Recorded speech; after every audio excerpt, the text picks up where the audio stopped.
Excellencies, may I request you to remain standing as we are led by the brass band for the Tanzania's national anthem, that of the Republic of Kenya, and that of the East African Community.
Can we all clap our hands as I request you to kindly take your seats? Excellencies, please take your seats. Invited guests, kindly take your seats.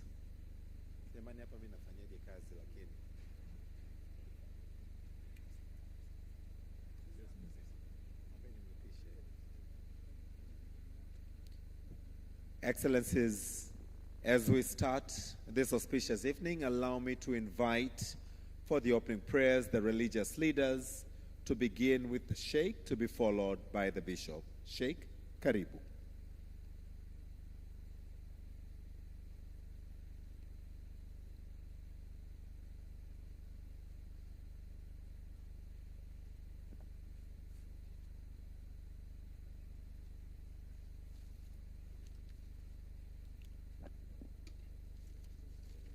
أعوذ بالله من الشيطان الرجيم بسم الله الرحمن الرحيم الحمد لله رب العالمين والصلاة والسلام على أشرف الأنبياء والمرسلين سيدنا محمد وعلى آله وصحبه أجمعين.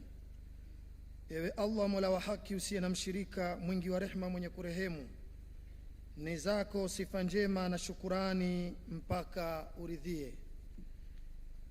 Ewe Allah ambaye umehalalisha ndani ya kitabu chako kitukufu biashara na ukaharamisha riba na miamala yote isiyofaa, kwa unyenyekevu mkubwa tunakuomba ulibariki kongamano hili la wafanyabiashara wa Tanzania na Kenya. Allah mola wetu mtukufu, kwa unyenyekevu mkubwa tunawakabidhi katika mikono yako salama viongozi wetu wa nchi mbili rafiki pendwa, Dr. Samia Suluhu Hassan, Rais wa Jamhuri ya Muungano wa Tanzania, na Dr. William Ruto, Rais wa Jamhuri ya Watu wa Kenya.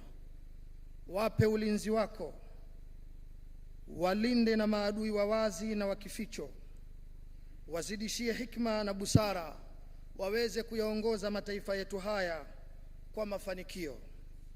Allah mola wetu mtukufu, tunakuomba udumishe fungamano la mapenzi na ushirikiano mwema baina ya Kenya na Tanzania, na wale wote wenye viashiria vya kutaka kuyagawa mataifa mawili haya, twakukabidhi uadhibiti na uendeleze umoja na mshikamano wetu.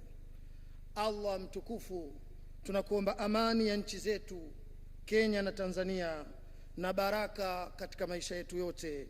Wa sallallahu wa sallam wa baraka ala nabiyyina Muhammad wa ala alihi wa sahbihi ajma'in. Amin amin walhamdulillahi rabbil alamin.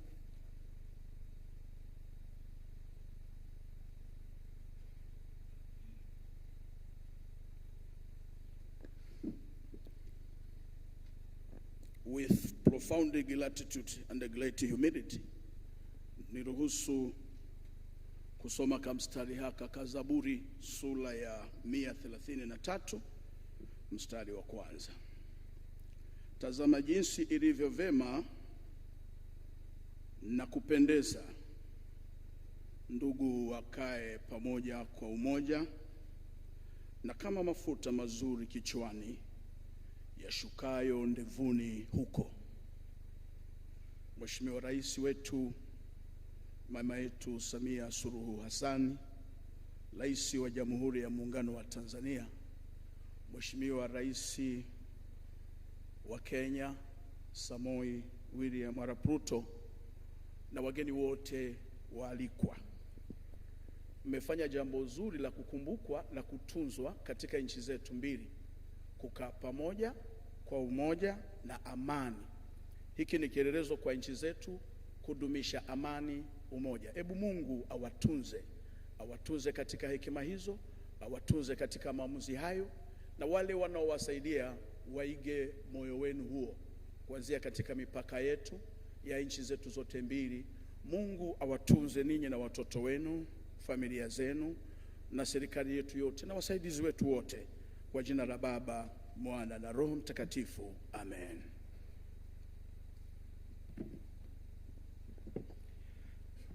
Thank you very much, our religious leaders. Your Excellency Dr. Samia Suluhu Hassan, the President of the United Republic of Tanzania, we are also very honored to have with us His Excellency Dr. William Samoei Ruto, the President of the Republic of Kenya. Can we all please put our hands together for the two excellencies who have blessed us with their presence this evening? I would also like to recognize the presence of Honorable Professor Kitila Mkumbo, Minister, President's Office, Planning and Investment, Honorable Musalia Mudavadi, Prime Cabinet Secretary and Cabinet Secretary for Foreign and Diaspora Affairs from the Republic of Kenya, Honorable Ministers and Deputy Ministers present, the Dar es Salaam Regional Commissioner, Permanent Secretary and Deputy Permanent Secretaries present, Heads of Public Institution present, Heads of Private Sector and Private Sector Representative, all invited guests, members of the press, ladies and gentlemen. Kazi na utu. Kazi na utu. Excellencies, as we unlock private sector growth and investment, Tanzania is honored to host the 2026 Tanzania-Kenya Business Forum. Can we all once again give it a big round of applause? Without further ado, Excellencies, allow me to invite to the podium Mr. Rostam Aziz from Taifa Group to give us their take on Tanzania and Kenya, a path to common prosperity through private sector integration. As he comes, let's extend a warm welcome to him. His remarks will be followed by Mr. Paul Rosso, KCB Group, and Mr. Eda Nadi, Amson Group. Please prepare. Let's extend a warm welcome to Mr. Rostam Aziz as he comes.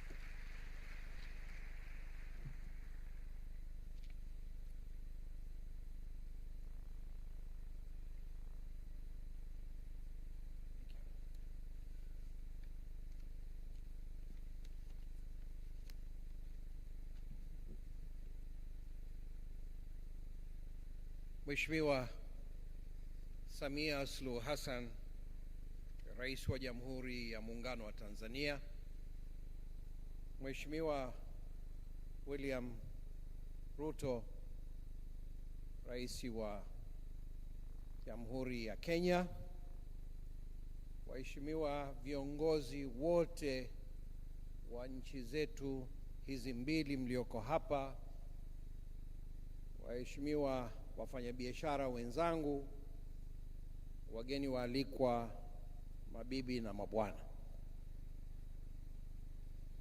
Ni heshima kubwa sana kwangu binafsi kupata fursa hii ya kuzungumza mbele ya mkutano huu muhimu kati ya nchi zetu mbili kwa niaba ya sekta binafsi.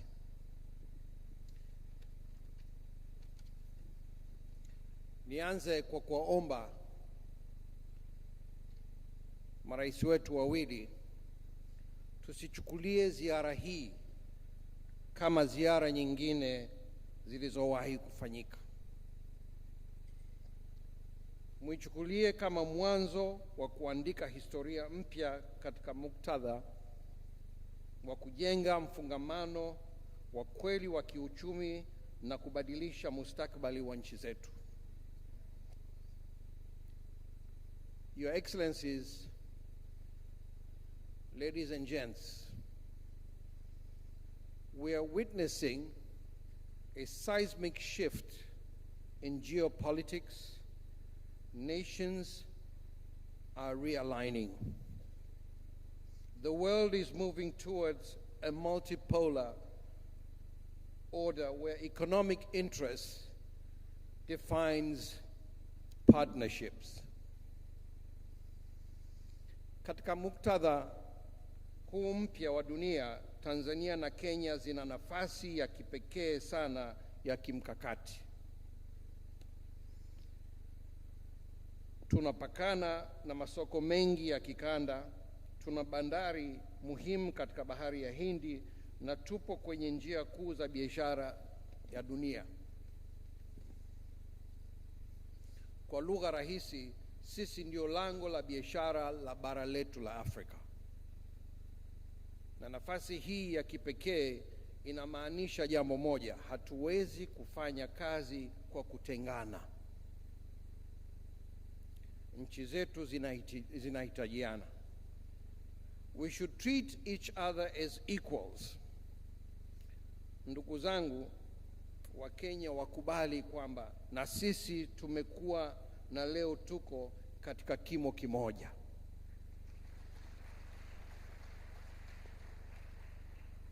When we combine our population, resources, land and geography, we can become a true economic force. By 2050, Tanzania will have a population of 140 million people, and Kenya will have a population of 100 million people. This is not just data. This is a combined market of 240 million people, largely young, dynamic market with strong consumption power, productivity, and long-term growth potential. By 2050, Tanzania is projected to build a $1 trillion economy, and Kenya almost the same. But these projections are not automatic. They are dependent on how we choose to work. If we work in silos, we will underperform. If we work together as a single commercial system, we will unlock the full potential of our markets, our people, and our economies, serving hundreds of millions of people that are our neighbors because they're all landlocked countries. The only access they have to the world is through Tanzania and Kenya. So there's about 750 million people that will live around us that will depend on Kenya and Tanzania for their livelihoods. This is a huge market, but it can only be realized if the two countries, Kenya and Tanzania, work as a single commercial system. This is my proposal. Even more importantly, we have a median age of 17, which is a very young population, one of the youngest populations on the planet. This represents both an opportunity and a risk. If we do not get our economies right, we risk becoming ungovernable. We must grow our economies and create enough jobs for our people, especially our youth, so they can live a meaningful and fulfilling lives. The surest way to achieve this is through joint effort operating as a single commercial system. Ni wajibu wa kizazi chetu kuamua mustakabali wa nchi zetu. In the short to medium term, both our economies are approaching the limits of public borrowing. Your Excellency, President Ruto, you have demonstrated strong leadership in navigating a very difficult fiscal environment from the very first day you assumed office. One could even say there's been a bit of magic in how you have managed to turn things around. Tanzania, under the strong leadership of our President, Her Excellency Dr. Samia Suluhu Hassan, has skillfully managed to stay just, before reaching our limit on the borrowing. Given the demands of our infrastructure project when she assumed office, I really would like to congratulate her that she did very well to manage to stay within the limits and not reaching the limits, the ceiling of borrowing. So congratulations to both the presidents for the good work that they have done.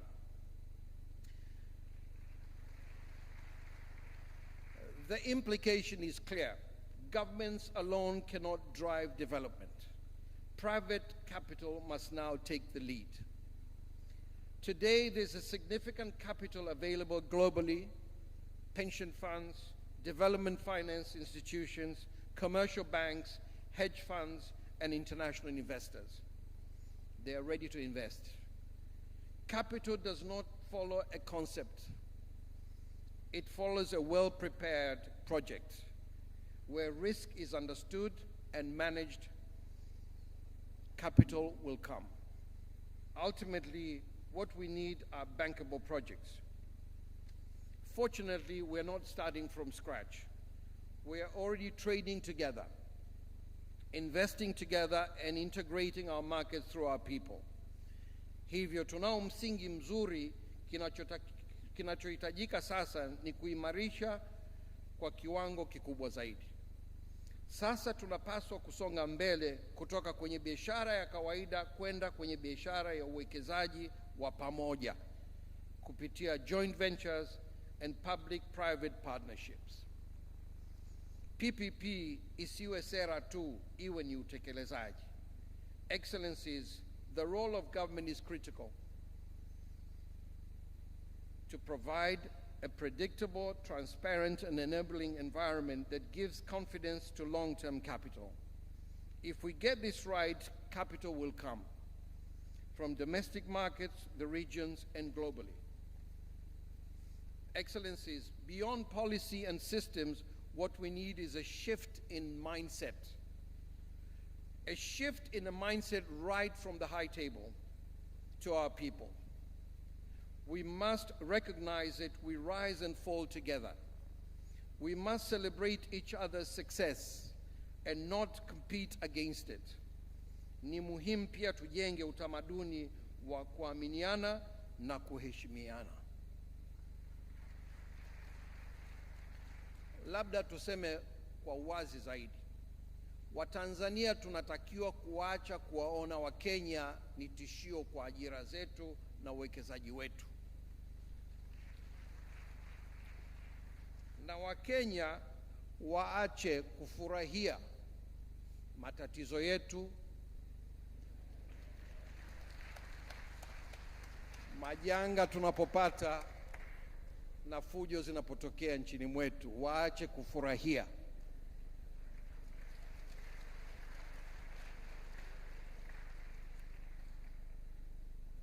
Hii ni njia nzuri ya kujenga imani kati ya nchi zetu mbili.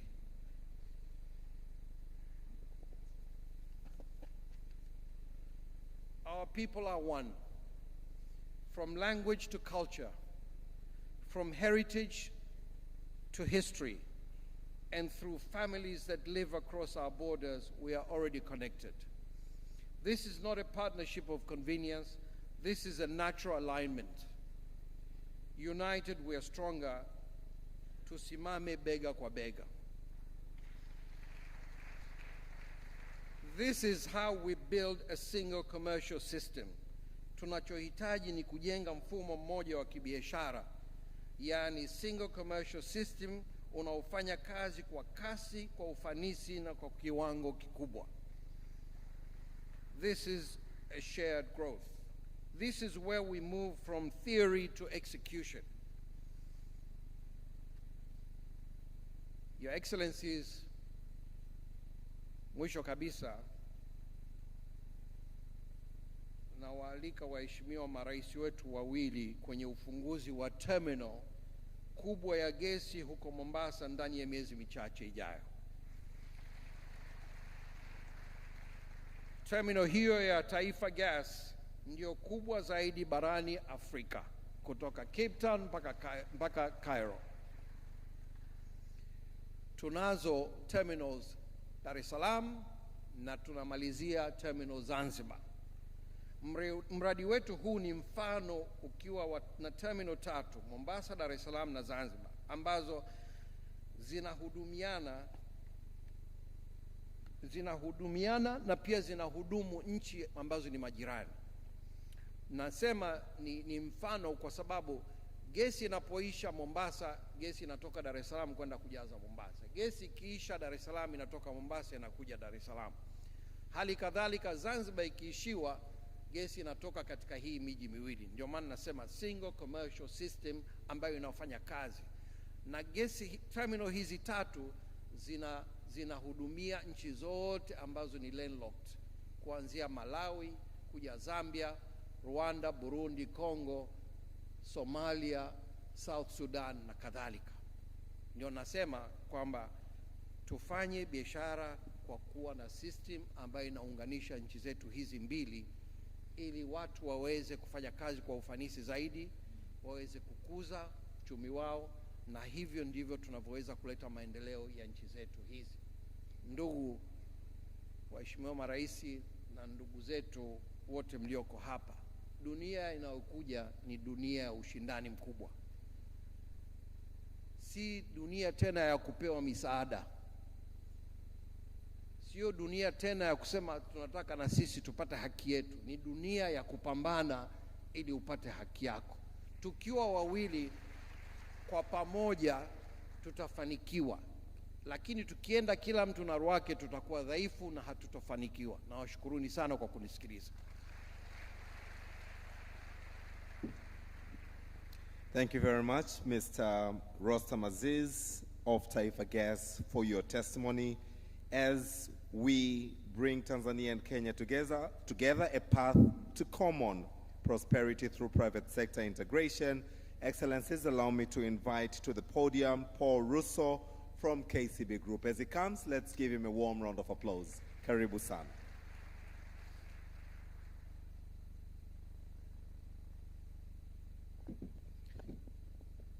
Your Excellencies, allow me to stand on the protocols already established. I think Rostam decided to use my time and that of my brother Edda. So to try and save time, Your Excellencies, allow me to touch on 5 critical points. Earlier this morning, we had a panel, Your Excellencies, and that panel looked at opportunities for which private sector working together can actually bring forward the fruits of what we've been trying to do. And I think there were 3 emerging themes, Your Excellencies.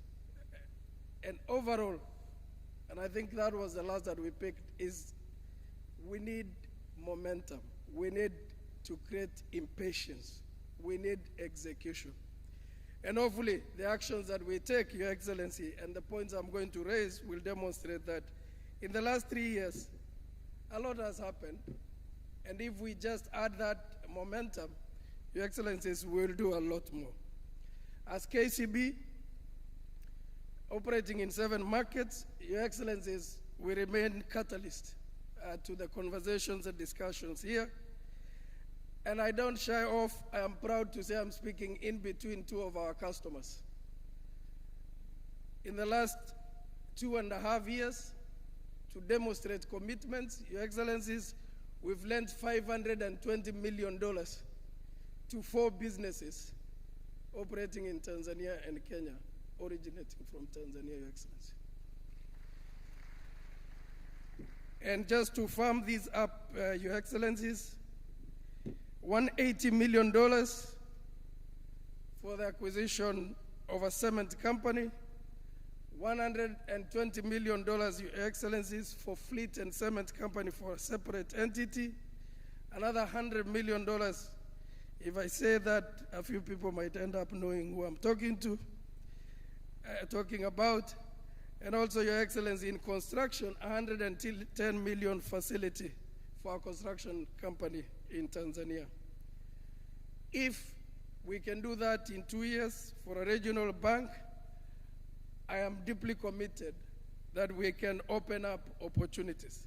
Finally, Your Excellencies, we did launch the first successful Sukuk, Fursa Sukuk in this market. We've been in this market since 2008 and raised 11 billion Tanzania shillings, which we successfully redeemed. Looking forward, and now I speak for the private sector that is in the room, I think there is sufficient capital in as well as Rostam has said, and if we come together and stay away, I think the minister earlier on in that panel said, stay away from competition, focus on partnership and growth, focus on prosperity. As a collective, we will move our nations forward. It's my personal invitation to those of us who are lucky to be in opportunities like the one we have for me as KCB to come to the table and drive prosperity of our nations, of our people, and for the businesses that keep us alive. Thank you, Excellencies. Thank you very much, Mr. Paul Russo from the KCB Group. Excellencies, allow me now to bring to the podium Mr. Eda Nadi from Amson's Group to wind up this session, to be followed by the presentation of the communique. As he comes, let's extend a warm welcome to him. Karibu sana.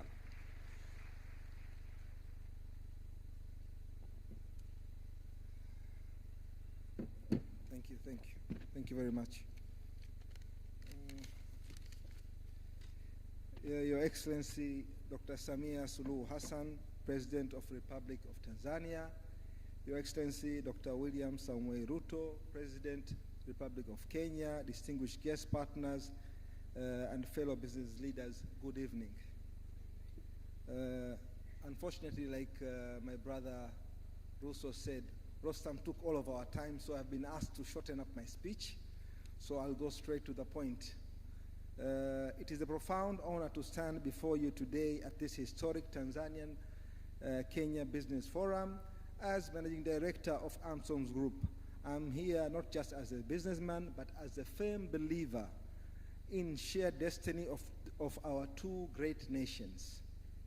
Our journey in Kenya is a testament to the power of the region integration.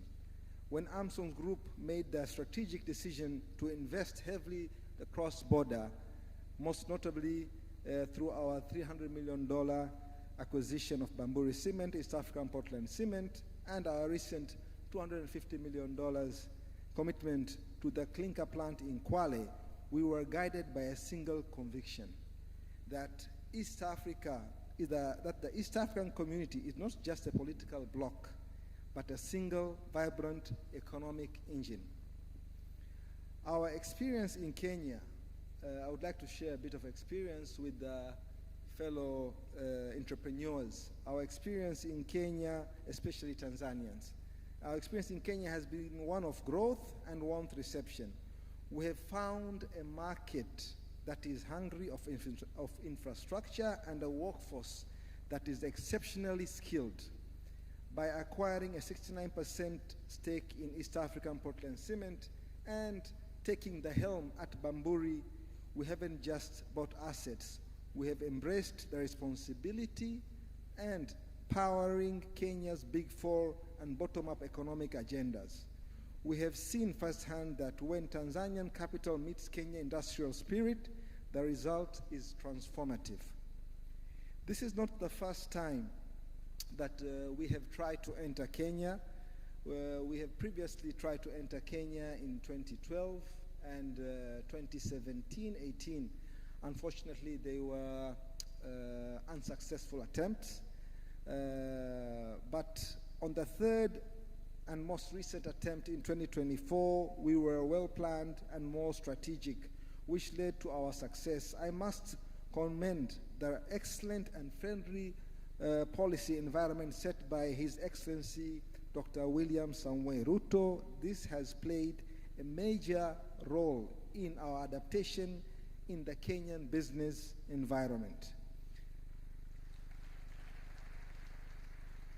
I would like to urge my fellow Tanzanians to seize this extraordinary opportunity to invest in Kenya, a nation with excellent workforce and human capital that transcends the needs of our growing economies.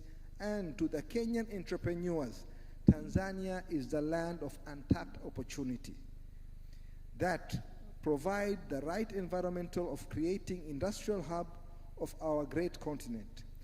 Two nations offering different type of opportunities with each its own unique advantages. My fellow entrepreneurs, my brothers and sisters, my mothers and fathers, some of you are quite old, we are living in a golden times where we have two seasonal leaders with immense business acumen, I repeat that again, and exposure. we also have ample opportunities around us. We have access to capital and a skilled workforce. What more do we need?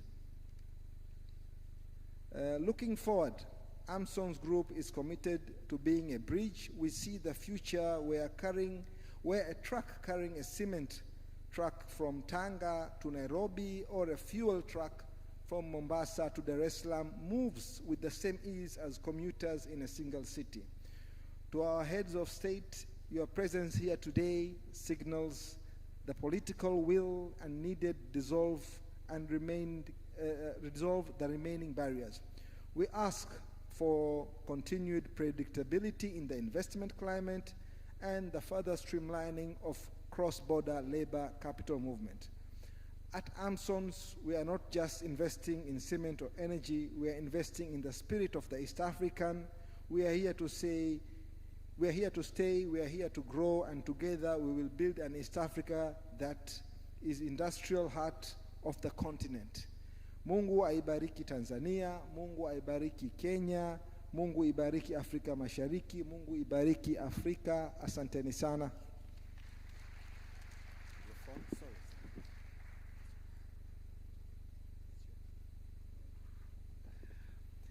Truly thank you to the voices of integration in the region for your testimonies, Excellencies. Without further ado, allow me to bring to the podium Mr. Deogratias Masawe from TPSF and Ms. Carol Kariuki from KEPSA to read to us the testimonial from the Tanzania-Kenya Business Forum 2026. As they are here, let's welcome them with a round of applause. Your Excellencies, distinguished leaders from both public and private, let me also adapt all the protocols observed. We are here mainly to describe what transpired since morning. We have had a wonderful day. We have had about 4 panel discussion where involved both leaders from private and public, from the government of Tanzania and that of Kenya, with the mainly theme of unlocking the private sector's growth and investment in our 2 countries. So without taking much, we have categorized the issues that we have observed in 4 categories. The first is the role of the private sector. And then the second, what we require from the government of Tanzania. Then what are the requests we have for the government of Kenya? And lastly, the requests we have for both governments to ensure the opportunity that we identify in the morning, we can capitalize as we look forward to strengthen our bilateral relationship. So without further ado, let me welcome the CEO of KEPSA to bring the presentation. Thank you very, very much. Your Excellencies, all protocols observed in the interest of time, but the eating is in the pudding, so we are very excited that we are the last to present in this evening in terms of the business forum. But you've heard a little bit from the 3 businesses' experiences. And so mine is really to capitalize and put it together, what has today been. But before I go to today is not simply the conclusion of a business forum. It's a statement of intent. A statement that Kenya and Tanzania are on the move. Because when Kenya and Tanzania move together, East Africa moves together. Together, our economies now exceed $200 billion US. Together, we anchor a regional market of more than 300 million people.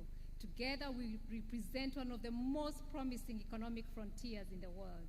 With this enormous opportunity, we are reducing much of the African trade leaving Africa before value is created in Africa by continually making it easier for our businesses to trade and invest within Africa, and more specific in our 2 countries, so we create the needed jobs for the 60% of the world youth that call Africa home, and provide revenue for our governments to provide services, especially education, health, and security, which many are seeking out of the continent.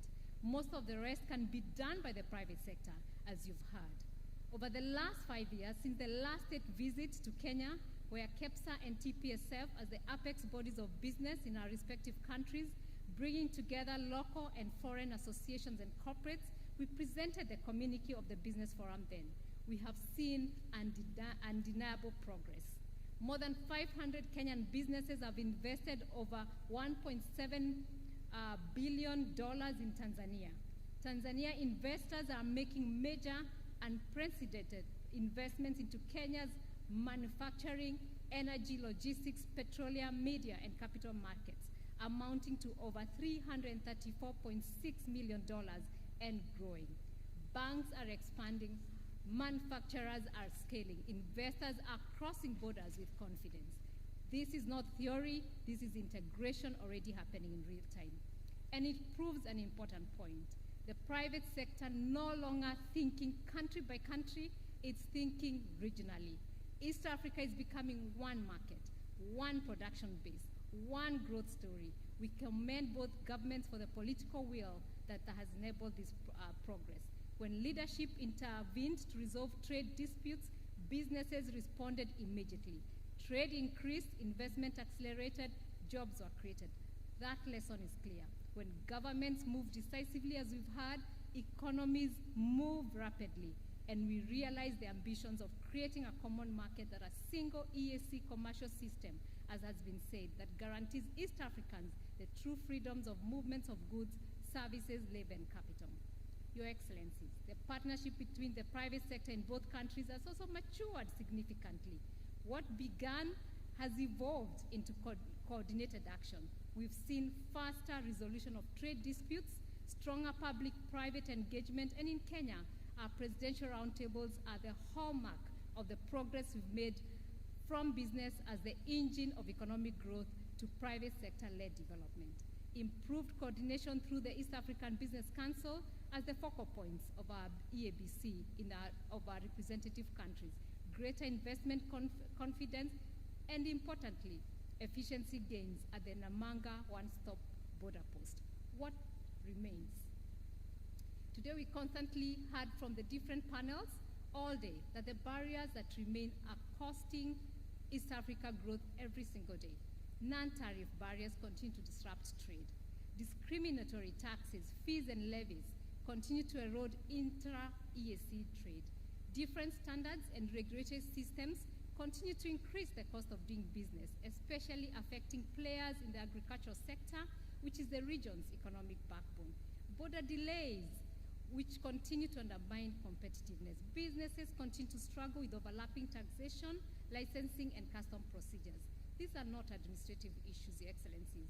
They determine whether a farmer accesses a market, a manufacturer stays competitive, a truck delivers on time, an SME survives, or an investor chooses East Africa. While I'll not read every issue discussed, here are the key outcomes for you, Your Excellencies, that are the most important. For the rest, we shall engage the ministries. But before I read that, let me start with the private sector commitment. We do commit to have a joint business council to discuss our business issues and to increase our business between the two countries. We do commit to lobby our governments to not put any more NTBs and to resolve the ones that are there, because we know many of these NTBs come from ourselves as the private sector, lobbying our own governments, and also to facilitate business. We also do commit to do projects, as you've heard, that are joint ventures and to work together. For the Republic of Kenya, this is what we ask. Continued partnership in removing the non-tariff barriers. When we come to you, Your Excellency, and we ask for a tariff to Tanzania, please say no, because we must work together. Swiftly and decisively, that would significantly reduce the instances of delay in the agro-produce, horticulture, and manufacturing sectors. Faster harmonization of standards and custom systems. Tanzania Agro in pharmaceuticals, products approved in Tanzania still face additional verification processes in Kenya, delaying access to market. Mutual recognition would speed up the availability of essential medicines and reduce costs. Stronger facilitation of Tanzanian investors operating within Kenya in the retail space. Tanzanian investors require clear licensing and operation frameworks to scale in Kenya. Streamlined processes would encourage greater two-way investment and economic integration. For the United Republic of Tanzania, this is our ask. Accelerated harmonization of regulatory standards, tax frameworks, custom clearance, and single custom territory. We must align to ensure the products moving across the borders do not have to go through retesting. For instance, in agro-produce and manufactured goods, one country's certification is enough. Time-bound resolution of the active non-tariff barriers and discriminatory taxes affecting trade between the two countries. The risks posed by the NTBs are that non-Eastern African countries gain as we lose potential for intra-EAC growth, thus the stagnation of regional trade at 14%. Jointly, this is what we ask of both countries. First, policy predictability. I think that has been said and emphasized a lot. Businesses invest where rules are stable. Second, regulatory harmony. East Africa cannot compete globally with fragmented systems. We must gear towards a borderless community with not only accelerated trade in goods but in services, allowing our educated Kenyans and Tanzanians to offer their services across borders. Third, speed of implementation. The region cannot afford slow execution in a fast-moving global economy. Let us have all the discriminatory fees, levies, and taxes addressed. Fourth, creation of regional projects that will benefit the region so that we have global value chains, competition rather than national projects in areas like resilient infrastructures, energies, and service industries. E.g., in the light of Iran war, our ports would have been the natural access of Asia. So let us make our ports for such times, but more so, ports of choice as a new trade order takes shape. Fifth and the last one, faster clearance and predictability for goods entering Tanzania and Kenya. Because the truth is this, the global economy is reorganizing itself. Supply chains are shifting, industrial policy is returning, regional blocks are consolidating. This is East Africa's moment, but moments do not last forever. If we move boldly, we can become a continental hub for manufacturing, logistics, energy, digital, and agro-processing. If we delay, others will move faster. And so in conclusion, Your Excellencies, history will not remember us for the meetings we held. They are great. History will remember us for the barriers we removed, the investments we unlocked, the industries we built, the jobs we created, whether young East Africans found opportunities within our region instead of outside it. The future of East Africa will not be built by borders, it will be built by bridges. Bridges of trade, bridges of infrastructure, bridges of trust, bridges of investment, and bridges of shared prosperity. We as business reaffirm our commitment to work alongside both governments to track implementation, sustain dialogue, and deliver solutions, as we've always done, that has delivered progress witnessed today. Because when Kenya succeeds, Tanzania succeeds, and when Tanzania succeeds, East Africa rises. Thank you very much.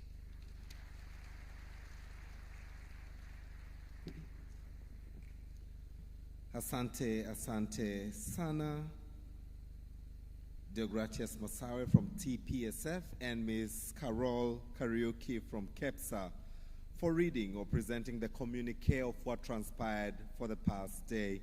Excellencies, as we move from the communique which has just been read to action, I invite you now to witness the signing of the MOU between TNCC, ZNCC, and KNCC, which aims at increasing access to investment between our two countries, which aims at creating an enabling environment for investment between our two countries, which aims at eliminating any trade barriers as well as any trade impediments between our two countries, but also this MOU, Excellencies, which you're about to witness, will also call for the parties to share market intelligence information. This, as mentioned, will be between KNCC from Kenya, TNCC and ZNCC, Tanzania National Chamber of Commerce, Zanzibar National Chamber of Commerce, and Kenya National Chamber of Commerce and Industries. May I now call the parties to the stage for the exercise.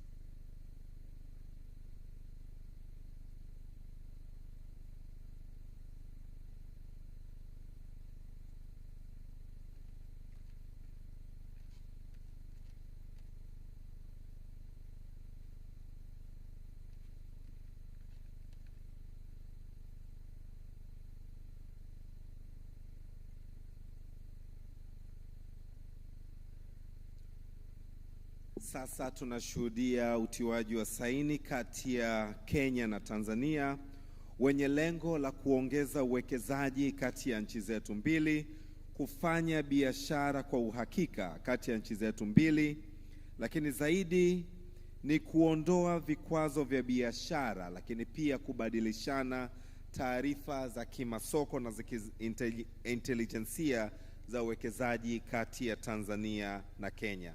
Na mkataba huu unasainiwa baina ya KNCC, yani Chamber of Commerce ya Kenya, TNCC, yani Chamber of Commerce ya Tanzania, na ZNCC, yani Chamber of Commerce ya Zanzibar.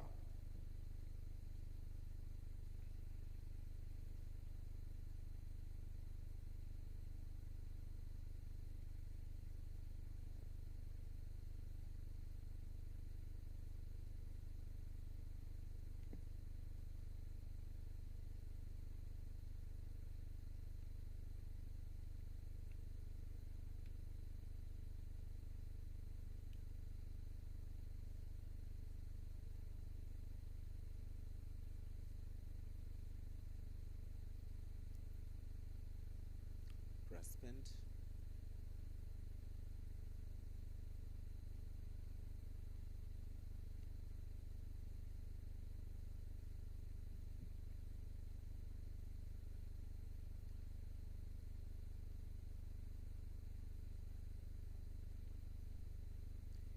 As soon as you're done signing, you will then rise and show to the excellencies on the pages that you've signed. We shall all be led by the brass band to applause for this MOU that has been signed between Tanzania and Kenya. Can we all please clap our hands?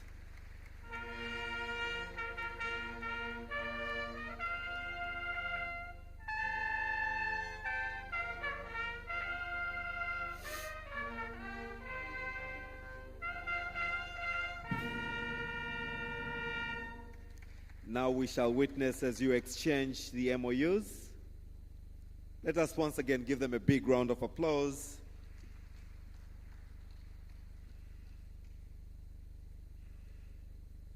Thank you very much.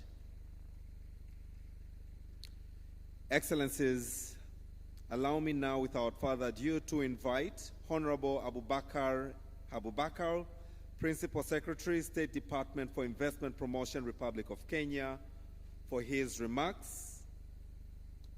As he comes, let us extend a warm welcome to him. His remarks will be followed by those of Honorable Mudavadi. Kindly prepare. Let's extend a warm welcome to him as he comes for his remarks. Karibu sana.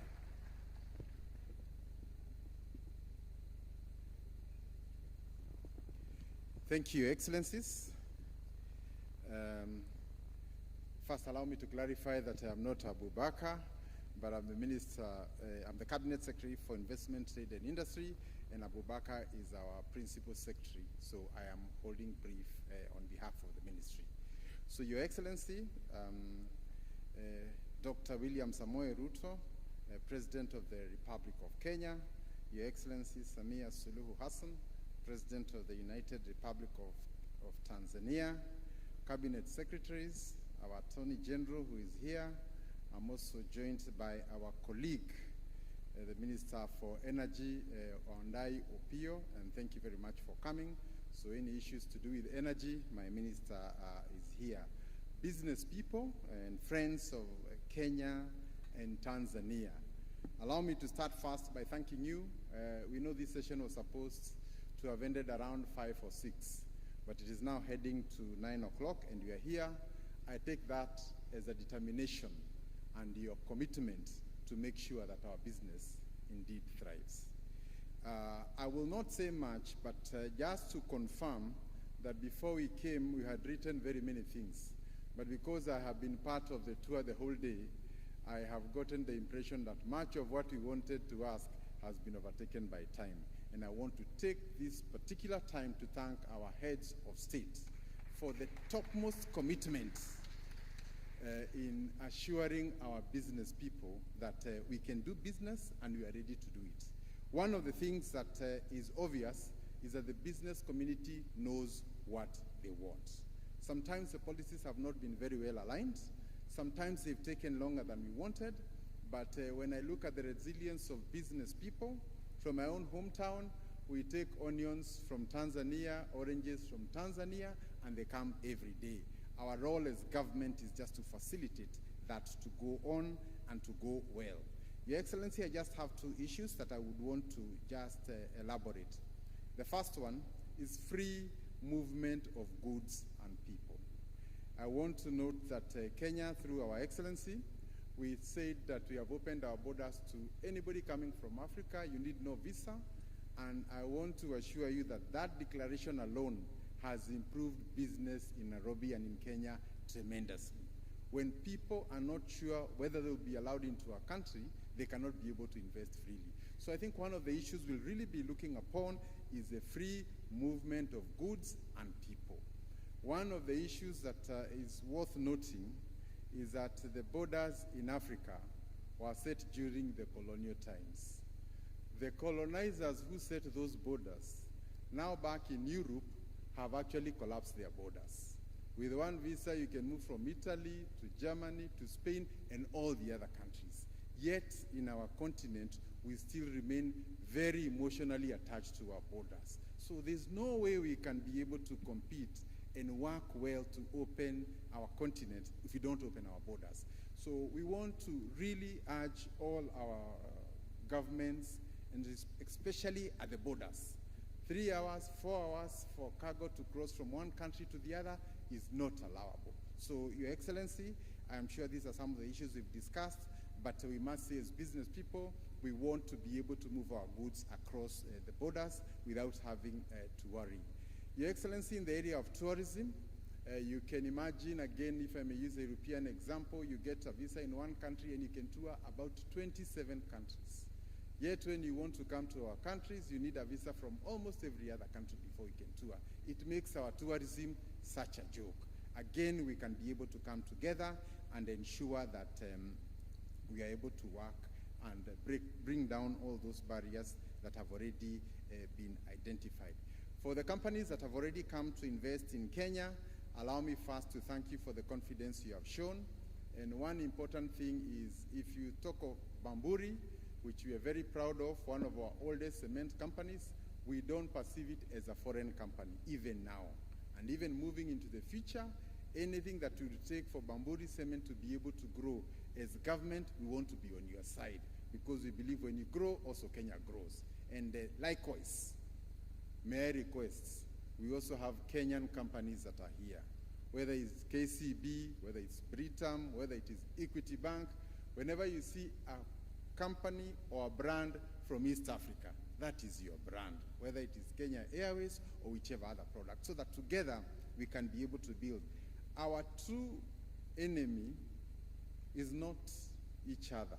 It is poverty, unemployment, and export of raw commodities.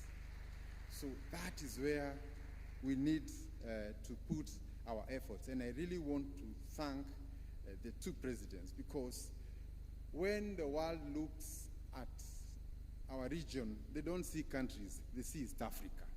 So either East Africa is a good place or a bad place. So we have a joint responsibility to make it the best.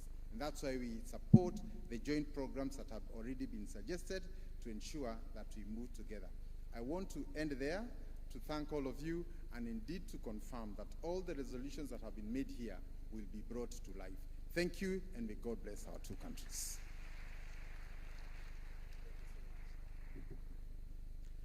Thank you very much for those candid remarks. Excellencies, allow me now, without further ado, once again to invite Honorable Musalia Mudavadi, Prime Cabinet Secretary and Cabinet Secretary for Foreign and Diaspora Affairs from the Republic of Kenya, for his remarks. As he comes, let's extend a big round of applause to him. Thank you. Your Excellency, Madam Samia Suluhu, President of the Republic of Tanzania, Your Excellency President William Samoei Ruto, President of the Republic of Kenya, ladies and gentlemen, colleagues, brothers and sisters, Your Excellencies, I will not say much because I think time is against us and you'd like to hear the remarks that both of you want to present to us. I'll just take 2 minutes to take us down some nostalgic journey. Imagine if we were able to get back the East African Airways.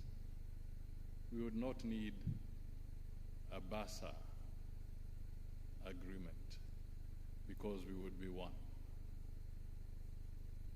Imagine if we had the East African ports and harbors. We would be co-investing just the way we are talking. Imagine if we had the East African railways. Imagine for a moment if we had that one common currency.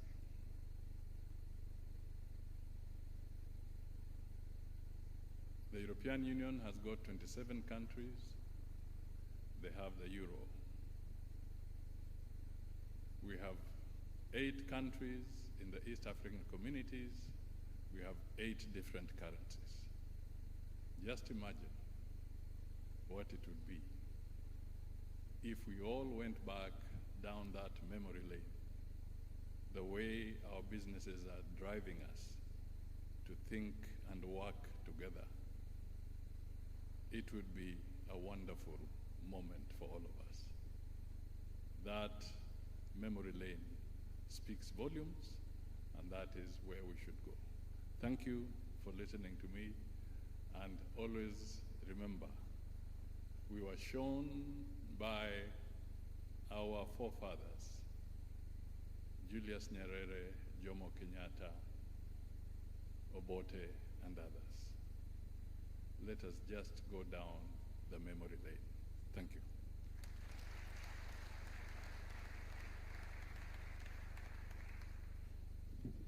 Thank you very much, Honorable Musalia Mudavadi, Prime Cabinet Secretary and Cabinet Secretary for Foreign and Diaspora Affairs, Republic of Kenya, for your candid remarks. Excellencies, allow me now to invite Honorable Professor Kitila Mkumbo, Minister, President's Office, Planning and Investment, for his remarks, and he will extend an invitation to you both to address this congregation. As he comes, let's give him a warm round of applause. Karibu sana, Mheshimiwa Waziri.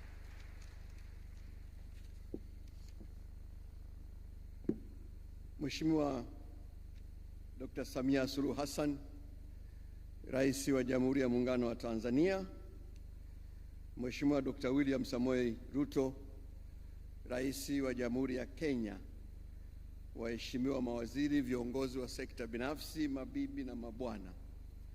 Nimepata heshima kubwa na upendeleo maalum wa kupewa heshima ya kuwakaribisha waheshimiwa maraisi kuja kuongea hapa. Kabla sijafanya hivyo, niseme mambo matatu tu. Moja, waheshimiwa maraisi, nichukue nafasi hii kuwathibitishia kwa niaba wenzangu ambao tulikuwepo tangu asubuhi kwamba tumekuwa na kongamano zuri sana na Mheshimiwa Rais Dr. Samia. Kwa upendeleo wako nimehudhuria forum kama hizi nyingi, lakini lazima nikiri kwamba forum hii imekuwa tofauti sana. Kwanza, imehudhuriwa na watu wengi sana, lakini mazungumzo yamekuwa ya kindugu sana, lakini kulikuwa na furaha na umakini wa hali ya juu. Jambo la pili ni ujumbe. Ukiacha yale ambayo sekta binafsi wameongea,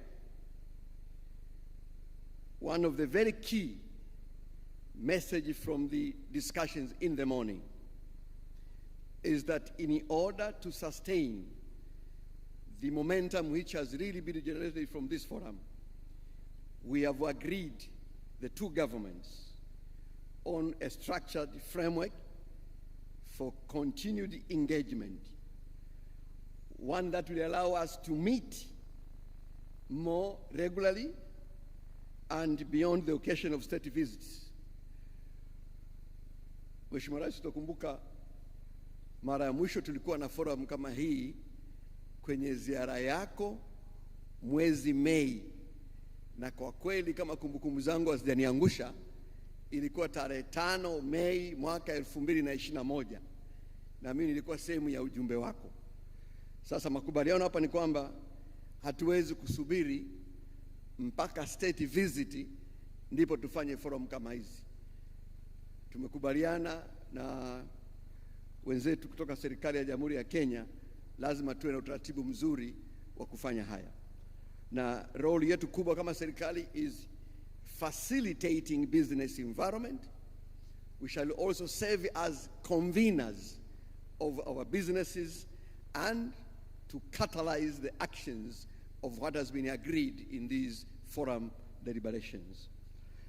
Mheshimiwa Marais, sisi pia tumewafuatilia tangu asubuhi, tangu Mheshimiwa Dr. Ruto alipowasili nchini mchana. Kitu kimoja cha wazi ambacho huwezi kukiona kwenye deliberations na kwenye minutes ni kwamba viongozi wetu wawili tangu mlipokutana pamoja mmeonyesha nyuso za furaha sana.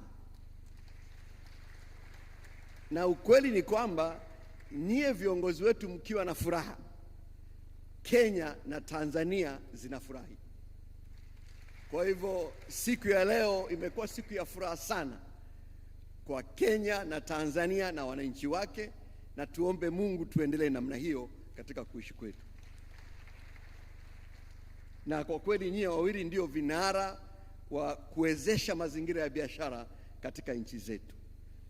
With those few remarks, Your Excellencies, and on behalf of participants seated here, I now have the pleasure and the distinct honor to invite Your Excellencies, and beginning with His Excellency Dr. William Samoei Ruto, and later to be followed by Her Excellency Dr.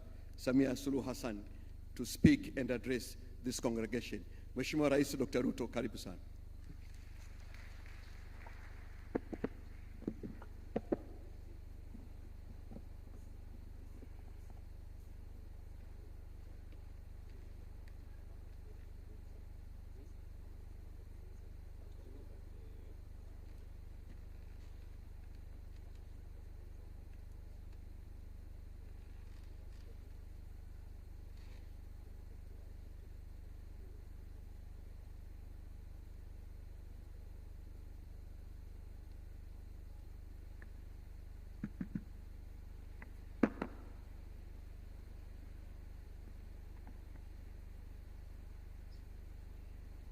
Shukrani, asanteni sana. Tafadhali tunaweza kuketi. Your Excellency, my dear sister Samia Suluhu Hassan, President of the United Republic of Tanzania, distinguished government officials, esteemed business leaders, ladies and gentlemen, hamjambo. Assalamu alaikum. It is my distinct honor and pleasure to join you here in Dar es Salaam for this Tanzania-Kenya Business Forum, a forum that reflects our shared resolve to translate our strong bilateral ties into practical, results-oriented and driven economic partnerships that create opportunity, drive trade and investment, and deliver real benefits for our people. I commend the rich and candid engagements that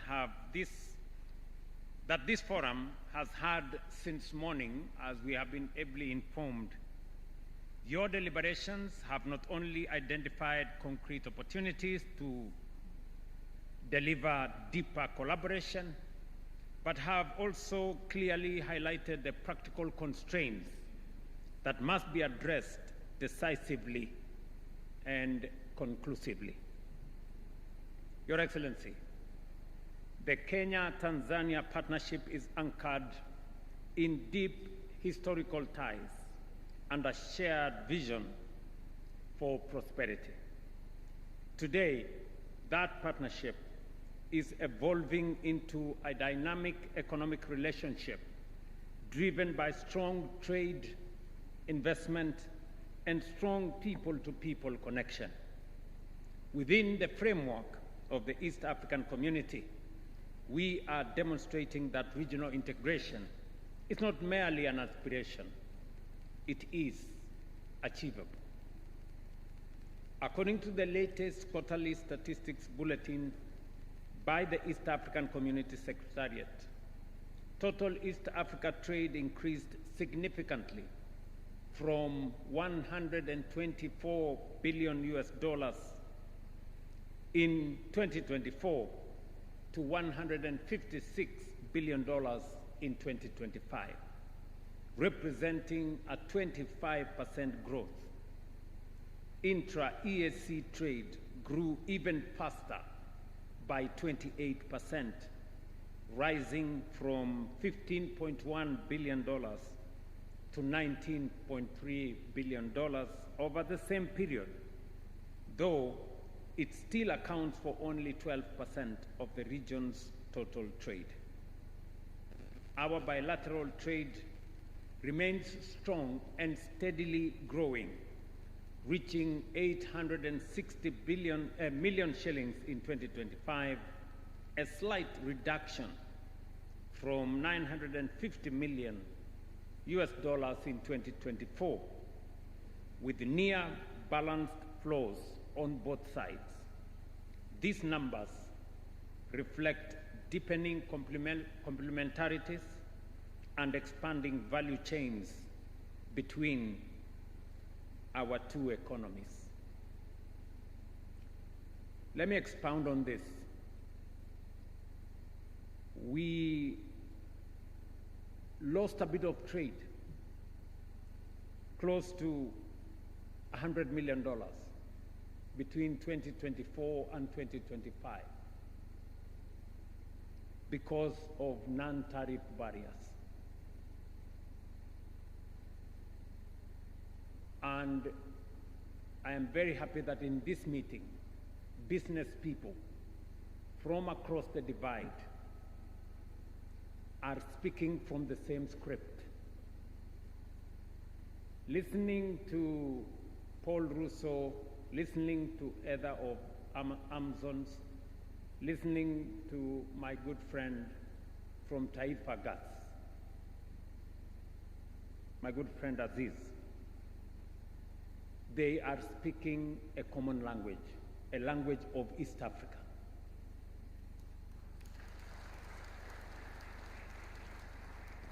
The reason why we are losing trade, we should have crossed by now the $1 billion mark.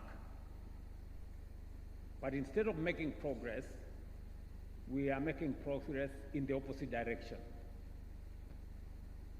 And it is because there are some people, bureaucrats at the borders, who are erecting roadblocks and creating barriers to our businessmen and women and reducing the trade between our countries. I want to tell us that it is said you cannot share poverty, but you can share wealth. We must allow our business people to create wealth because we have an opportunity to share what we have. We cannot share what we don't have. And it is very important, and it is the reason why I have undertaken this state visit on the invitation of my sister, President Samia Suluhu. Not because I lack something to do in Kenya. not because I am a tourist. Na sijakuja hapa matembezi.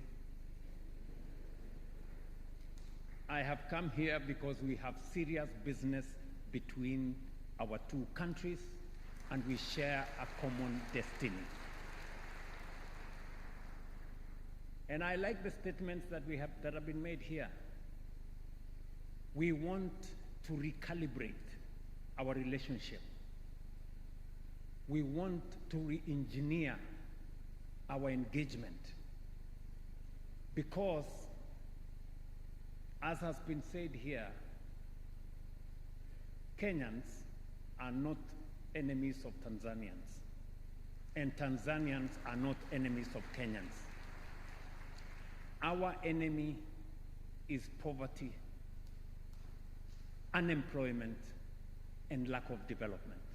And we can confront this enemy together. We will succeed together. The sooner and the faster we understand that,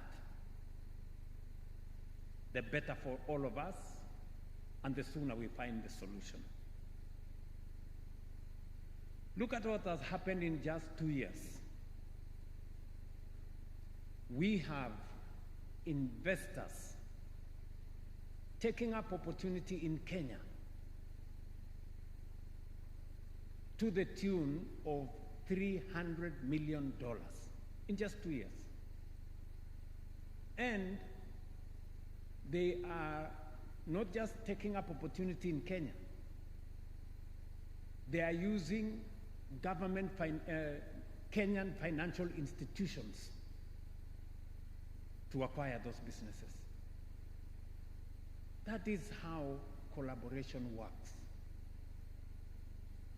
Instead of complaining, look for the opportunity and take it up.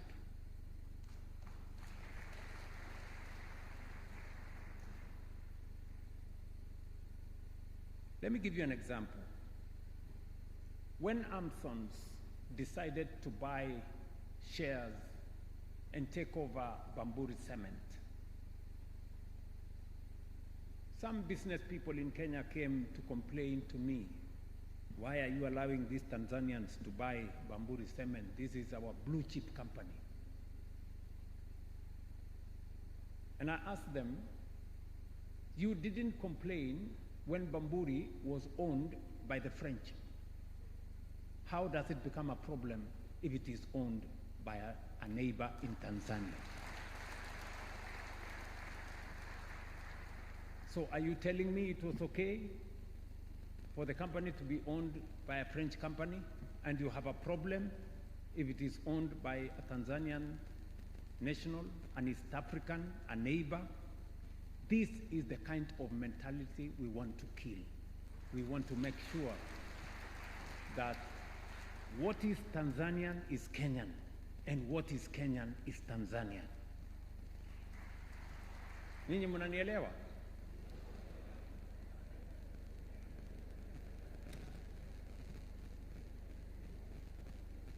Investment flows are equally strong.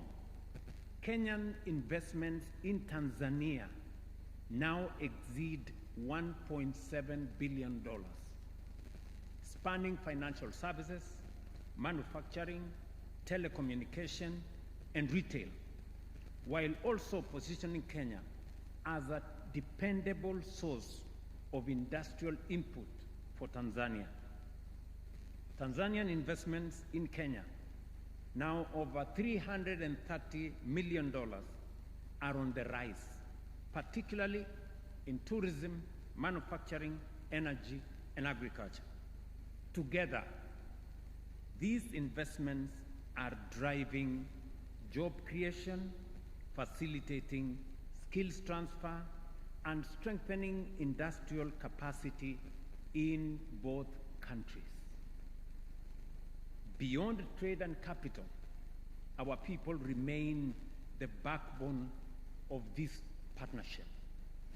The free movement of people, labor, services, and capital continues to unlock innovation, enterprise, and shared opportunity. Despite this progress, we must acknowledge that we are still underperforming relative to our full potential. The gap lies not in ambition, but in execution. Persistent non-tariff barriers, including delays at our borders, non-harmonized standards, and restricted market access, continue to impose real costs on our business.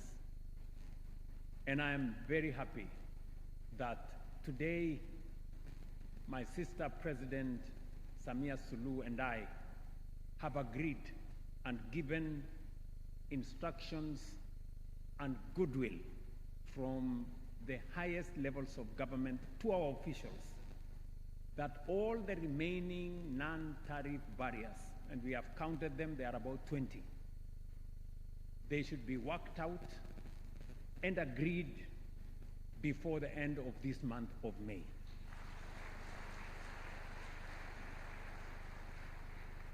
So that we can provide a seamless opportunity for our business people to work.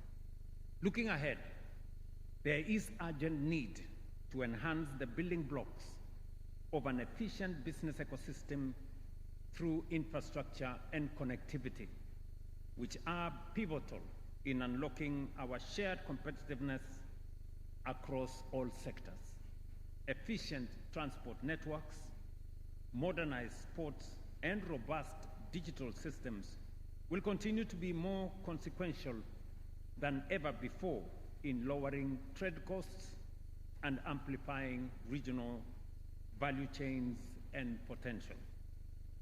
Ladies and gentlemen, first, we must strengthen the physical backbone of our integration from the seamless linkage of our standard gauge railways to greater complementarity between the ports of Mombasa and Dar es Salaam, and the transformative 400 kilowatt Kenya-Tanzania power interconnector is such one example. These are critical infrastructure projects that will drive economic growth and deepen our regional integration. Just for your information, the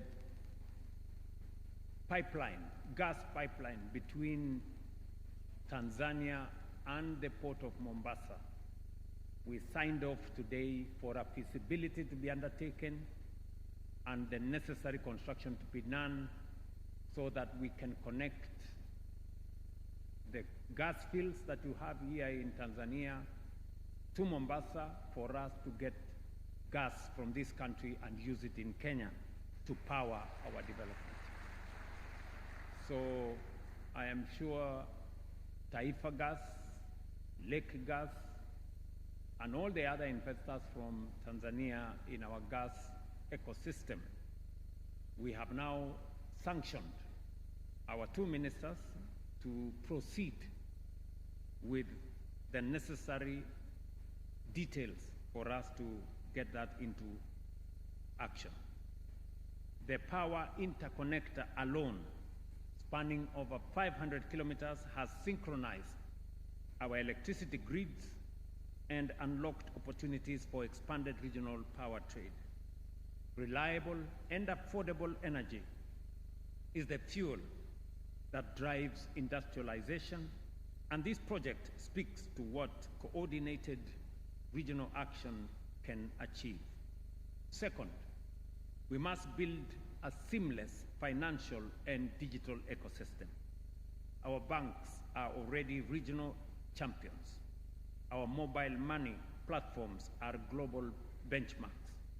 The next step is clear: real-time, cross-border payments, interoperable fintech systems, and deeper capital market integration to unlock the digital economy at scale. I am looking forward to having a conversation on how we can finally actualize the mobile one area network.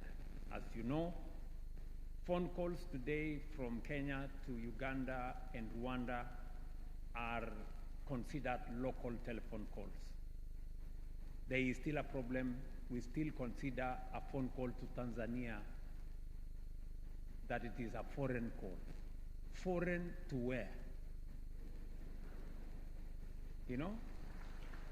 Really, the people in that space, our investors in the mobile space between Kenya, Tanzania, and Uganda, including Rwanda, we should harmonize that space. We want a telephone call from Kenya to Tanzania to be local. We want a telephone call from Tanzania to Kenya to be a local call, because we are one people. Third, we must industrialize at scale together. Tanzania's strength in raw materials and natural resources, combined with Kenya's financial ecosystem, represents a powerful competitive advantage. Together, we can build integrated value chains in agriculture, pharmaceuticals, construction materials, and much, much more. And fourth, we must empower the private sector to lead. Government's role is to de-risk, enable, and accelerate. Your role as business leaders is to invest, innovate, and integrate. A target of US $500 million in new cross-border investments and $1 billion in trade over the next 3 years is ambitious, but entirely achievable if we act with purpose and alignment. Arising from this forum, we are making clear, actionable commitments. On non-tariff barriers, I have said we must transition from seemingly endless discussion to execution. Our governments will establish a joint mechanism to eliminate all outstanding barriers, publish a time-bound resolution plan, and implement a continuous monitoring system to ensure new barriers are addressed swiftly and conclusively. On private sector engagement, we fully support the establishment of a Tanzania-Kenya Joint Business Council as the central platform for structured collaboration, and I'm very happy that the business communities have signed an MOU here to facilitate. Through sector-specific working groups, we will ensure continuous engagement and translate private sector priorities into investments, partnerships, and measurable outcomes. Beyond the Joint Business Council, we will institutionalize the Tanzania-Kenya Business Forum as an annual platform to review progress, track implementation of commitments, and unlock new opportunities. The forum we have had here today, and I want to encourage the private sector. If you want to make things easy, get partners from Kenya into your business and get partners from Tanzania into your business. That way, you will have the ear of government on both sides, and we will unlock all these transactions much more easily. What we are offering is that this forum we are having today in Tanzania, let us have it next year in Kenya, and the following year in Tanzania, and the following year in Kenya, until we make this market one seamless market. Finally, these measures will complement ongoing efforts under the East African Community, including the single customs territory and one-stop border posts, which are already reducing border crossing times from days to hours, lowering logistics costs, and enhanced predictability of businesses. The opportunities ahead, ladies and gentlemen, are immense. from agriculture and agro-processing to manufacturing, energy, tourism, and digital economy. Our two nations are uniquely positioned to build integrated, competitive, and globally relevant value chains. To the business leaders gathered here today, our moment is now. We must seize the abundant opportunities before us by forging partnerships and investing boldly. We reaffirm our steadfast resolve to providing a stable, predictable, and enabling environment anchored on regulatory clarity, investor protection, and private sector-led growth. Together, we are building two separate markets into an integrated economic system, and we are doing so not as competitors, but as co-creators of shared prosperity. If we act with unity, with resolve, and with purpose, I have no doubt that the Kenya-Tanzania partnership will ultimately stand as a continental model of what African integration can achieve: practical, impactful, and private sector driven. Let me conclude with the remarks that was made by the gentleman who prayed for us. That gentleman who prayed read a verse that I am very familiar about in Psalms 133. Correct? Yes. And in that verse, he told us, that verse says how good and how pleasant it is when brothers live together in unity. That is the unity of purpose we are called upon here. And as he read that verse, I was seeing uhuru na umoja.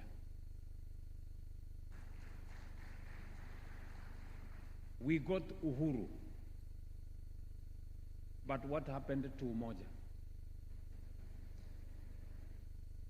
That is what the prayer man was telling us.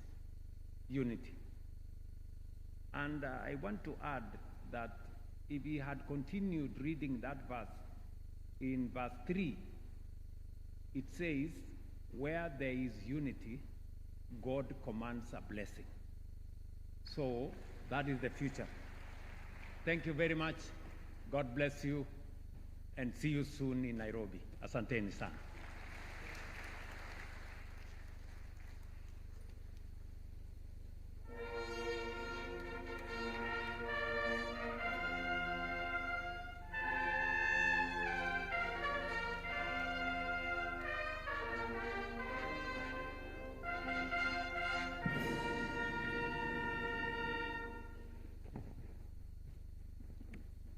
Naomba tukae.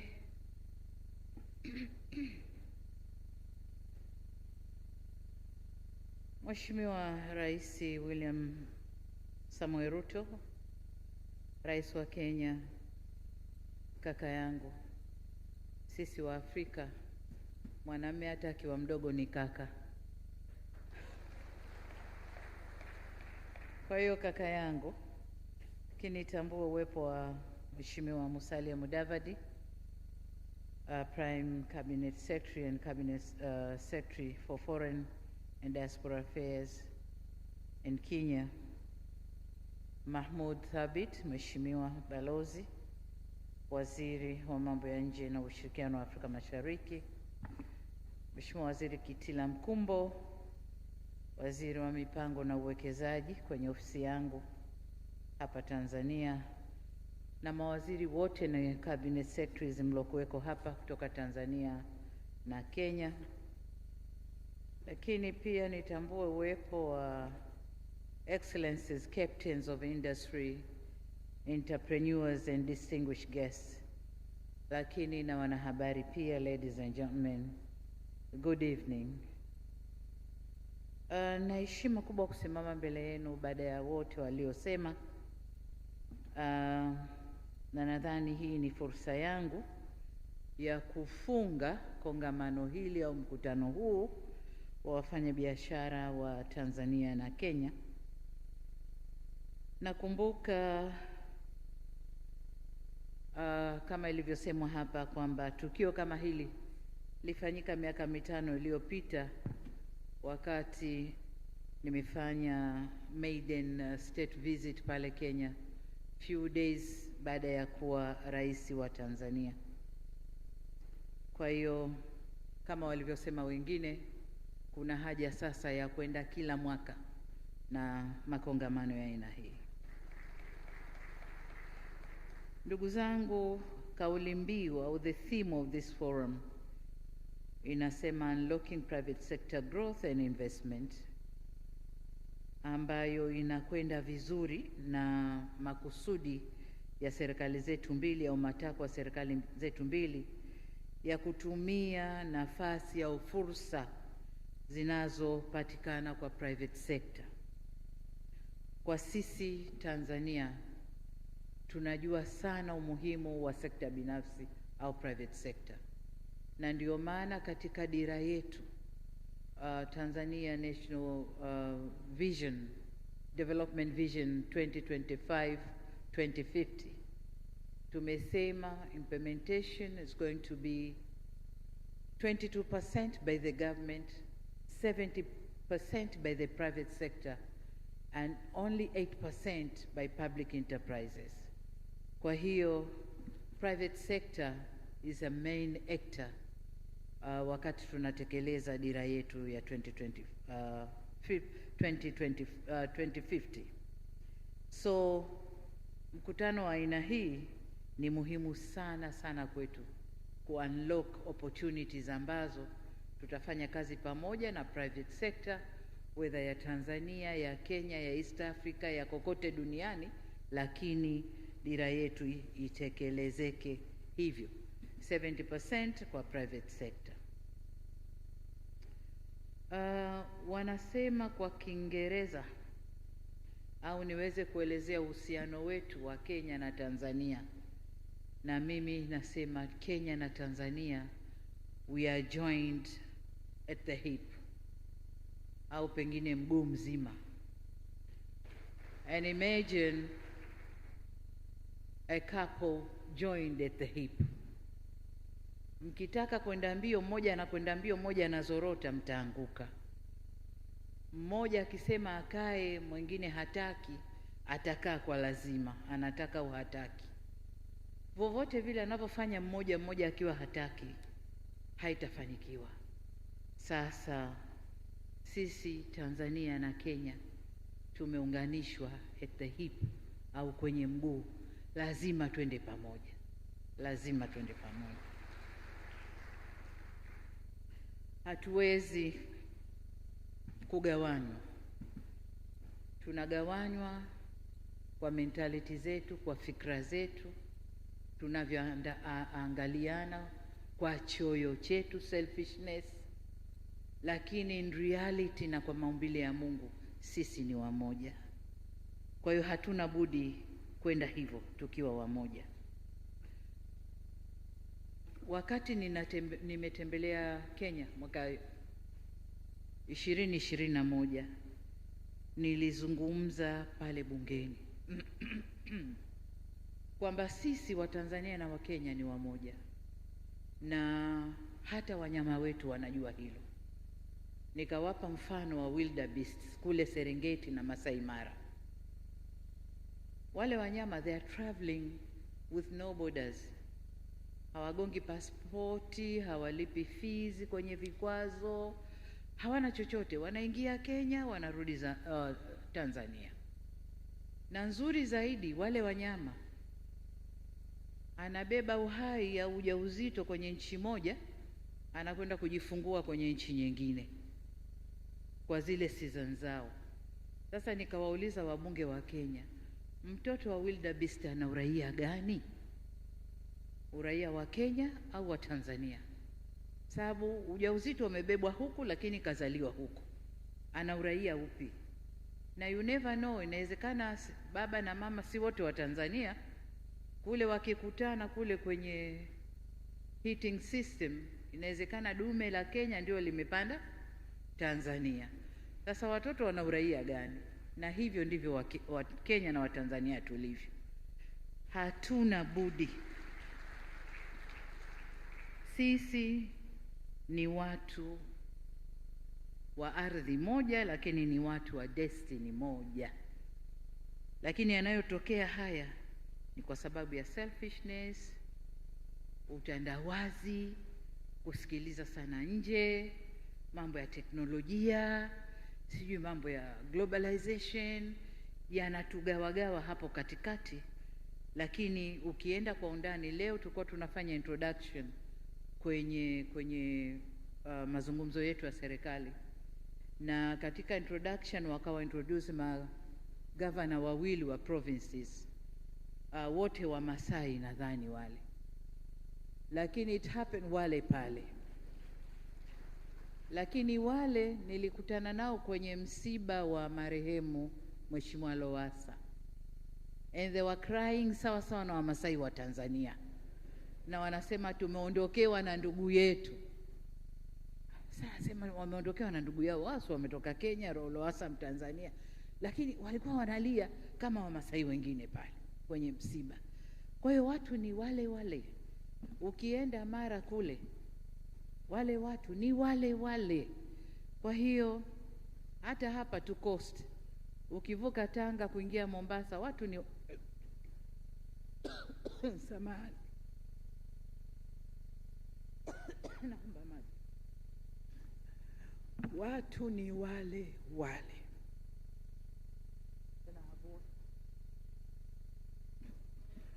Asante.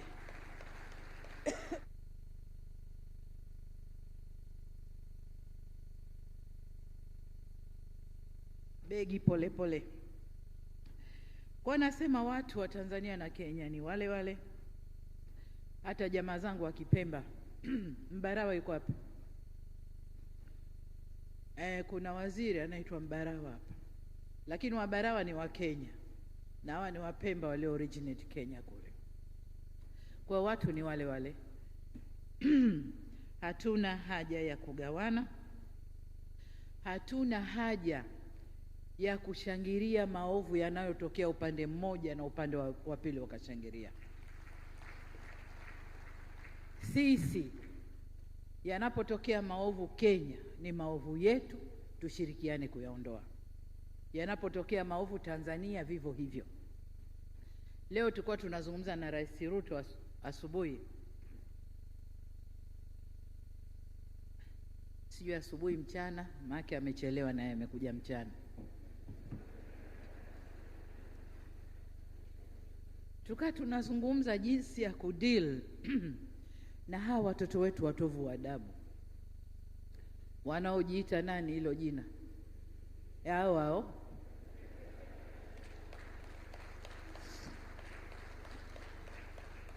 eti na wenyewe wanajifanya ni hao wa East Africa. Kwa hiyo popote wanakwenda kupigania demokrasi.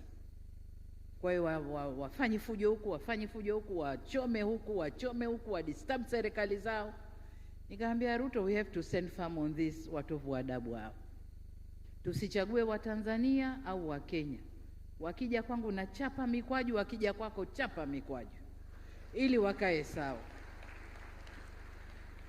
Na hapo tutapata jumuiya ambayo ina watu wenye heshima na ina watu walionyooka. Neno demokrasi lisituchafulie nchi zetu wala mila zetu wala desturi zetu. Demokrasi haina formula. Demokrasi ya kule mbali tofauti na ya kwetu huku. Sisi kwetu tuna mila zetu na desturi zetu zinazokwenda na hiyo demokrasi. Kwa hiyo kwa namwambia mwenzangu, hebu tusimame mguu sawa kulinda hizi nchi zetu. Nilikuwa namsikiliza kaka yangu Mudavadi akisema anatamani kungekuwa na shirika la ndege la East Africa. Natamani kungekuwa na East African Harbors na nini. Natamani, jamani ndugu zangu, si alikuwepo? Our founders of the nations walituundia. Ikatokea nini? Wakaja wasomi, the educated. Tukafanyaje?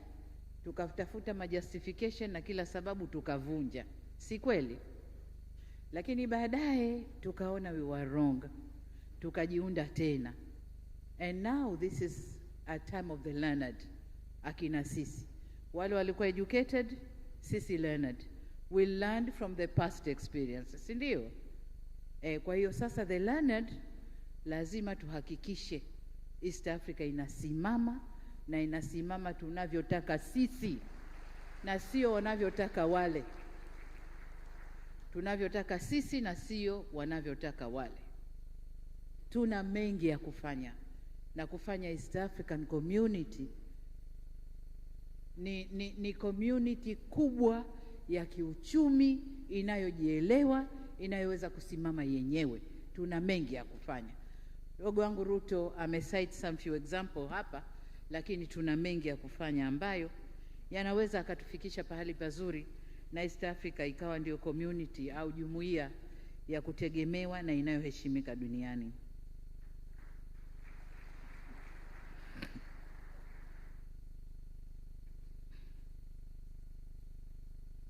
Ndugu zangu,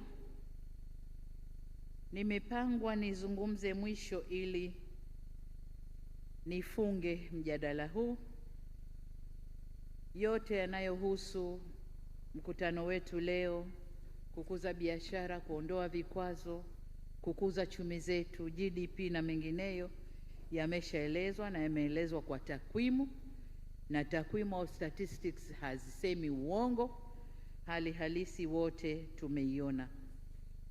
Lakini Mheshimiwa Rais Ruto naye alieleza tuliyoyazungumza toka asubuhi, na mambo ambayo tumejipanga kufanya ili kufanya nchi zetu mbili tuende to facilitate development haraka, iwe ya uwekezaji, iwe ya biashara, iwe yoyote ile, lakini iende haraka. Kubwa hapa ni ujenzi wa miundombinu au infrastructure development ambayo nchi zote mbili tumejidhatiti kuendelea kufanya ili kurahisisha ufanyaji wa biashara na uwekezaji ndani yetu. Lakini nataka nitumie fursa hii niwahakikishie mambo mawili kwa upande wa Tanzania. La kwanza, hichi kilichokuwa launched leo hapa, hii platform ya Joint Tanzania Kenya Business Council ambayo imekuja na mafanikio makubwa sana, na wenzangu wamesema hapa kwamba isiwe inafanyika tu wakati wa state visits za maraisi na watu wakubwa, lakini iwe ni regular platform ambayo kila mwaka tunakutana. Nataka niwahakikishie Tanzania tuko tayari kwa hilo, na tutakuwa tayari kuhost kama serikali tutahost jambo hili. Lakini la pili ni kuzifanya kamati zetu za hizi joint trading committees za nchi mbili kukaa kila baada ya muda kuhakikisha wana monitor changamoto zote za kibiashara na changamoto za uwekezaji zinachukuliwa hatua kwa haraka, au kuzuia zisitokee kwa kuchukua hatua haraka, au zinapotokea zifanywe kazi kwa haraka ili tusidisturb ule mnyororo wa thamani au value chain ya investment na mambo ya trading ndani ya nchi zetu mbili. Kwa sisi Tanzania tunahakikisha hilo, na niseme tuko tayari kufanya kazi kwa karibu zaidi na business community za nchi zetu mbili, lakini pia ya East Africa. To our captains of trading and industry, serikali yenu kama nilivyosema, tutachukua hatua zote kuhakikisha mnafanya kazi zenu vyema. Tutaondosha barriers kama tulivyosema hapa. Tumejipa ambitious target by May, sijui, lakini tukishindwa by June tutakuwa tumezimaliza zote. Lakini pia tutarekebisha sheria zetu pale pote sheria zenye kwenye utata. Will make sure our laws are abiding with the nature of our trading and investment within our two countries. lakini pia tutajenga infrastructure inayohitajika. Amesema Rais Ruto, reli, barabara, infrastructure za kwenye Great Lakes kule tutajenga ili biashara iweze kuflow vizuri. Kazi yenu kwenu kama wafanyabiashara ni kuongeza thamani, kutengeneza ajira, kulipa kodi inavyostahiki. Narudia, kulipa kodi inavyostahiki, kwa sababu kodi zenu ndio zitatufanya tufanye marekebisho mnayoyataka kwa haraka haraka. Kwa wafanya biashara wa Kenya ambao wameinvest Tanzania, KCB, Equity, Bidco, Kenya Airways na nyingine nyingi ambazo zimeweka hapa, tunawashukuru kwa kututengenezea ajira kwa vijana wetu, kulipa kodi na kutusaidia kwenye maendeleo. Asanteni sana.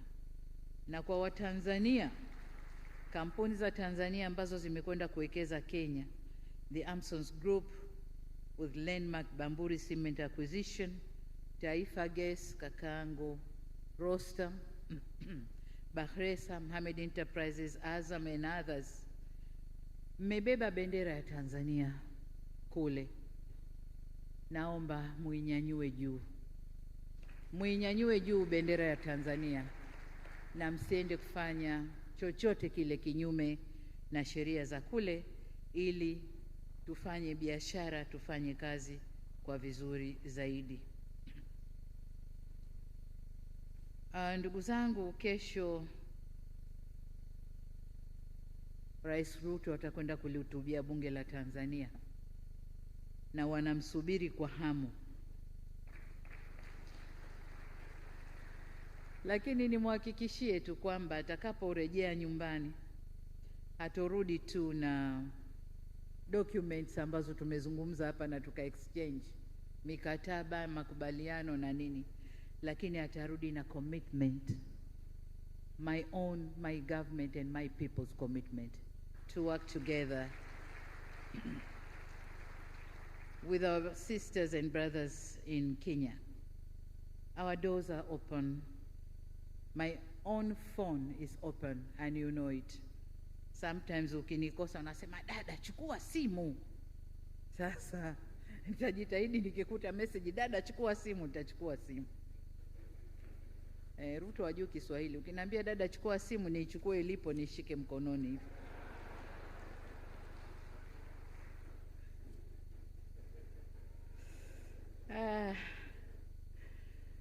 Kwa hiyo my people are also ready to work with people of Kenya. Tafanya kazi pamoja kwa uaminifu, kwa heshima, kwa upendo na spirit ya brotherhood, undugu ndani yake. Sisi, we are not competitors, we are partners, we are family. Kama nilivyosema, tuchukulie Kenya na Tanzania kama kiumbe chenye miguu mitatu. Sasa kwenye miguu mitatu lazima vichwa viwili vifate amri hii moja. Haiwezi kichwa kikakaidi miguu inavyotaka, tutaanguka. Na ikianguka Kenya, tumeanguka wote. Ikianguka Tanzania, tumeanguka wote. We have seen what happened to the East African community. Tukawa kila mtu na lwake. Yametokea mambo gani? Mpaka sasa hivi tumerudi kujiunga, na kama serikali mbili tumejiunga, sasa tunaona levels of trade zinavyokuwa na investment. Na maendeleo yetu pia kama nchi yanaenda vizuri. Sasa Waswahili wa kwetu huko wanasema penye nia pana njia.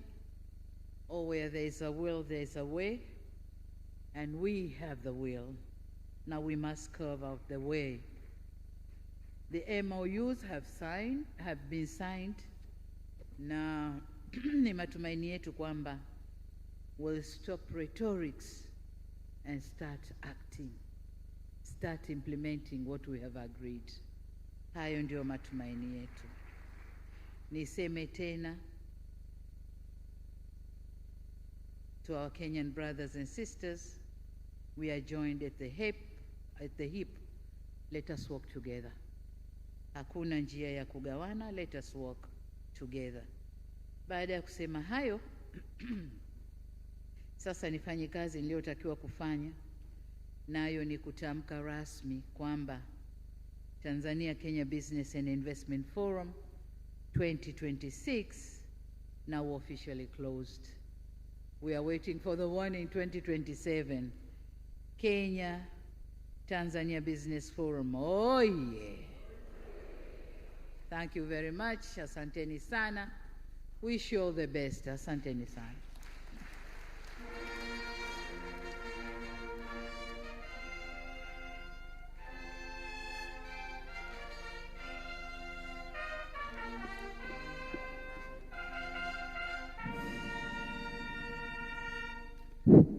Excellencies, we truly would like to thank you so much for both your presentations, and with great humility and honor, allow you to proceed on to your next item. Brass band, naomba tuwaruhusu viongozi sasa waendelee na ratiba yao. Can you all please clap our hands together to the excellencies? Thank you so much.